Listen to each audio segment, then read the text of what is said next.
Okay, well, what happened in chapter 1? We met Alice. What was she doing? Drinking some weird potions and cake. She did, but before that, where did she start? In a weird hole.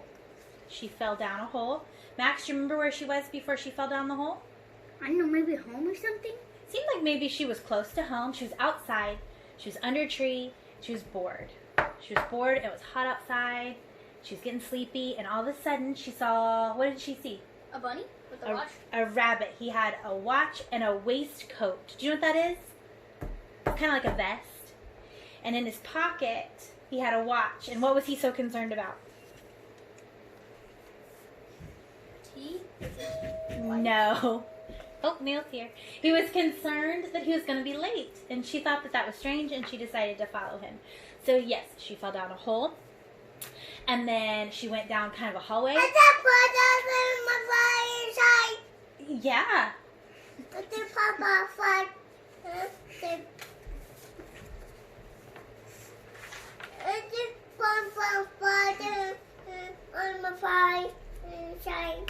Maybe, yeah. So anyway, then she found a table in this room with all these doors, and she wanted to go through the small door because there was a garden. She wanted to see what was in the garden, but she couldn't fit through it. But she ate some things and drank some things, and what happened? She got big and small. And she shrank down so that she could get through the door. Now, chapter 2 is called The Pool of Tears. Curiouser. Okay. Butterfly. And butterflies. Probably. You're right. Butterflies are in the garden. Curiouser. Hey, may I read my story, please? May I read my story, please? Hey, look at Mama. Thank you. I'm going to read my story now. Are you ready? Yeah. Okay. Two. Curiouser and curiouser, cried Alice. She was so much surprised. For at that moment, she quite forgot how to speak good English. Now, I'm opening out like the largest telescope that ever was. Goodbye, feet. For when she looked down at her feet, they seemed to be almost out of sight. They were getting so far off. Oh, so she's getting big now, not small. Oh, my poor little feet. I wonder who will put on your shoes and stockings for you now, dears. I'm sure I shan't be able. I shall be a great deal too far off to trouble myself about you. You must manage the best way you can. But I must be kind to them, thought Alice, or perhaps they won't walk the way I want them to go. Let me see. I'll give them a new pair of boots every Christmas. Mama. Yes, Violet. Is it green? It is green. Hush now, I'm reading. On black. Okay. And pink. And she went on planning to herself how she would manage it. They must go by the carrier, she thought, and how funny it'll seem, sending presents to one's own feet, and how odd the directions will look. Alice's right foot, hearthrug, near the fender, with Alice's love. Oh dear, what nonsense I'm talking. Just at this moment, her head struck against the roof of the hall, and in fact, she was now rather more than 9 feet high, and she once took up the little golden key and hurried off to the garden door. Okay, so now she's big enough to get the key, but I don't know how she's going to get through that door. Poor Alice. It was as much as she could do lying down on one side to look through into the garden with one eye, but to get through was much more hopeless than ever. She sat down and began to cry again.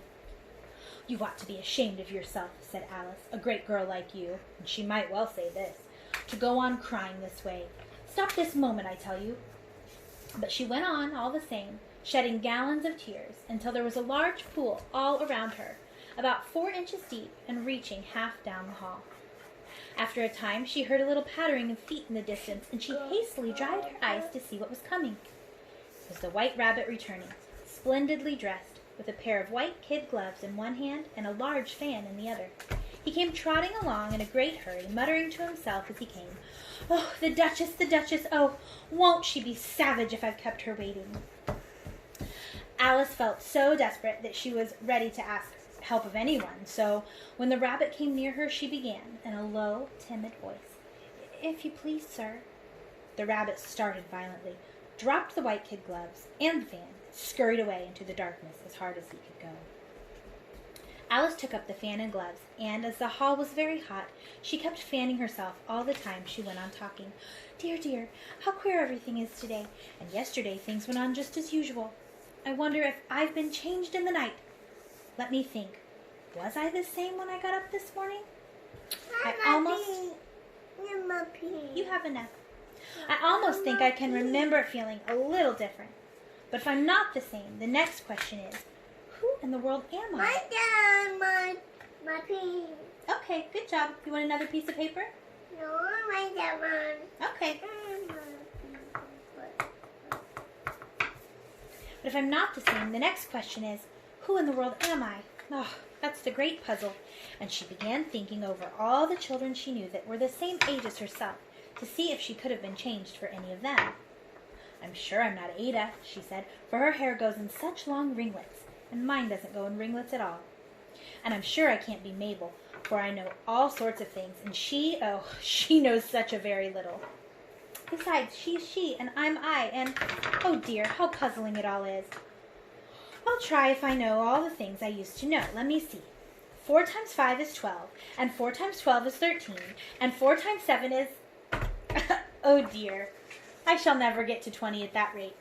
However, the multiplication table doesn't signify. Let's try geography. London is the capital of Paris, and Paris is the capital of Rome, and Rome...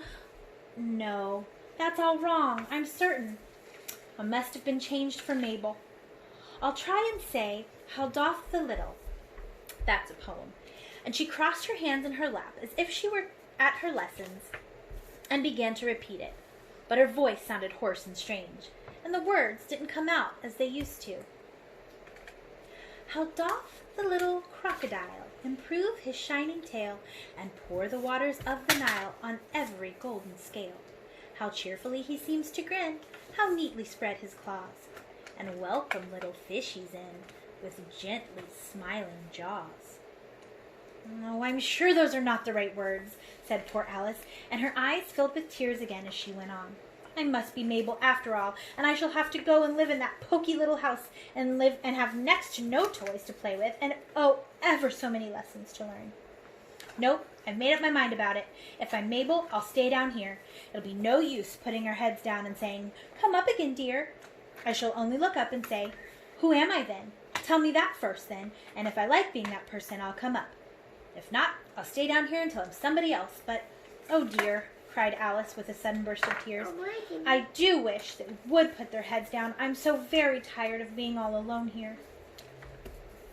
As she said this, she looked down at her hands and was surprised to see that she had put on one of the rabbit's little white kid gloves as she was talking. "How can I have done that?" she thought. "I must be growing small again." She got up and went to the table to measure herself by it, but she found that, as nearly as she could guess, she was now about 2 feet high and was going on shrinking rapidly. She soon found out that the cause of this was the fan that she was holding, and so she dropped it hastily just in time to save herself from shrinking away altogether. "That was a narrow escape," said Alice, a good deal frightened at the sudden change, but I'm very glad to find herself still in existence. "And now for the garden."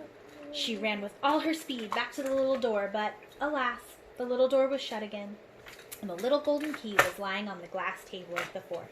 And things are worse than ever, thought the poor child, for I never was so small as this before, never, and I declare it's too bad, that it is. As she said these words, her foot slipped, and in another moment, splash, she was up to her chin in salt water. Where do you think that came from? Her first idea was that she had somehow fallen into the sea. And in that case, I can go back by railway, she said to herself. Alice had been to the seaside once in her life and had come to the general conclusion that whenever you go to the English coast, you find a number of bathing machines in the sea and some children digging in the sand with wooden spades, and then a row of lodging houses, and behind them a railway station. However, she soon made out that she was in a pool of tears, which she had wept when she was 9 feet high. "I wish I hadn't cried so much," said Alice, as she swam about trying to find her way out. "I shall be punished for it now, I suppose, by being drowned in my own tears. That will be a strange thing, to be sure. However, everything is strange today."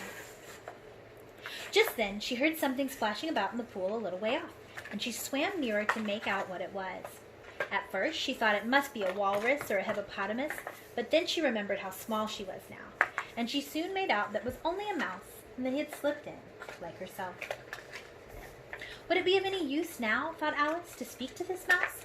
Everything is so out of the way down here that I should think it very likely it can talk, and at any rate there's no harm in trying. So she began, "Oh, Mouse, do you know the way out of this pool? I'm very tired of swimming about here, oh Mouse." She thought this must be the right way of speaking to a mouse. She had never done such a thing before, but she remembered having seen, in her brother's Latin grammar, a mouse, of a mouse, to a mouse, a mouse, oh mouse. The mouse looked at her rather inquisitively, and perhaps to her to wink with one of its little eyes, but it said nothing. Perhaps it doesn't understand English, thought Alice. I dare say it's a French mouse come over with William the Conqueror. For, with all her knowledge of history, Alice had no very clear notion of how long ago anything had happened, so she began again.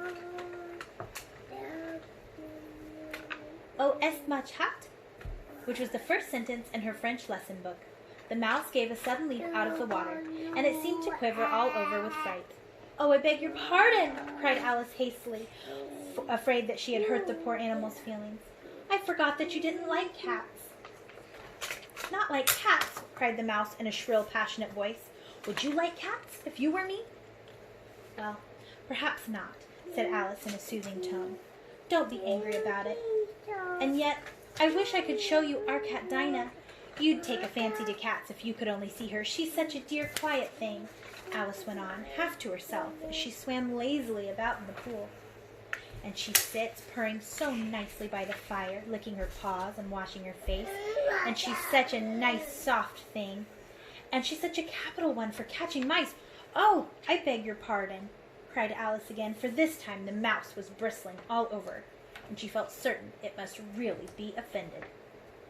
"We won't talk about her any more, if you'd rather not." "We indeed," cried the mouse, who was trembling down to the end of its tail. "As if I would talk on such a subject. Our family always hated cats. Nasty, low, vulgar things. Don't let me hear the name again." "Well, I won't indeed," said Alice, in a great hurry to change the subject of conversation. Are you fond of dogs?" The mouse did not answer, so Alice went on eagerly. "There's such a nice little dog near our house. I should like to show it to you. A little bright-eyed terrier, you know, with oh, such long, curly brown hair, and it'll fetch things if you throw to him, and it'll sit up and beg for its dinner, and all sorts of things. I can't remember half of them. And it belongs to a farmer, you know, and he's always so useful, worth 100 pounds. He says it kills all the rats, and oh dear," cried Alice in a sorrowful tone, "I'm afraid I've offended it again." For the mouse was swimming away from her as hard as it could go, and making quite a commotion in the pool as it went. So she called softly after it, "Mouse dear, do come back again, and we won't talk about cats or dogs either if you don't like them." When the mouse heard this, it turned round and swam slowly back to her. Its face was quite pale, with passion, Alice thought, and it said in a low, trembling voice, "Let us get to the shore, and then I'll tell you my history, and you'll understand why it is that I hate cats and dogs." It was high time to go, for the pool was getting quite crowded with birds and animals that had fallen into it. There was a duck and a dodo and a lory and an eaglet, and several other curious creatures. Alice led the way, and the whole party swam to the shore. That's it for chapter 2. What'd you draw, Henry? Be smart and don't eat everything you see, aka don't be dumb. Who is that? That's just the bunny.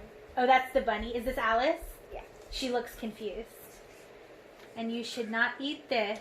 By the way, this is not a birthday cake. I see the little garden door in the mouth. And this is her talking about the cat. Oh, and the mouse. You're scaring me. Alice looks a little crazy. Do you think Alice is a little crazy? Probably. Yeah. What you drawing over there, Max? No. That's really nice. Is that the rabbit? No. And a tree? He looks pretty fancy. All right, well, we'll check back for the next chapter. Chapter 3 is called A Caucus Race and a Long Tail. So we'll check back with that one tomorrow.